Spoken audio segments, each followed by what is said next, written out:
மார்பு வலி வாயு பிரச்சனையா அல்லது இதய பிரச்சனையா? மார்பில் வலி ஏற்பட்டால் பலர் உடனே அதை வாயு கேஸ் பிரச்சனை என்று நினைக்கிறார்கள். ஆனால் அதே வலி சில நேரங்களில் இதய பிரச்சனைக்கான முக்கிய எச்சரிக்கையாகவும் இருக்கலாம். அதனால் இரண்டிற்கும் உள்ள வேறுபாட்டை தெரிந்து கொள்ளுவது மிகவும் அவசியம். வாயு காரணமாக வரும் வலி பொதுவாக உணவு எடுத்துக்கொண்ட பிறகு தோன்றும். வயிற்று வீக்கம், ஏப்பம், மார்பு எரிச்சல் ஆகியவற்றுடன் இருக்கும். சிறிது நடந்தாலோ அல்லது வாயு வெளியேறினாலோ வலி குறைய வாய்ப்பு உள்ளது.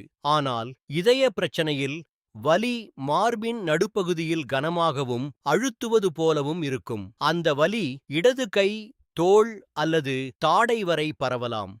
அதிக வியர்வை, மூச்சுவிட சிரமம் போன்ற அறிகுறிகளும் தோன்றலாம். எனவே 5 முதல் 10 நிமிடங்களுக்கும் மேலாக கடுமையான மார்பு வலி இருந்தால் அதை வாயு என்று அலட்சியப்படுத்த வேண்டாம். உடனடியாக அருகிலுள்ள மருத்துவமனைக்கு சென்று இசிஜி பரிசோதனை செய்து கொள்ளுங்கள். இது உயிரை காக்க உதவும். Follow Nageswara ayurvedic. உங்கள் உடல்நல பிரச்சனைகளுக்கு எங்கள் தீர்வு.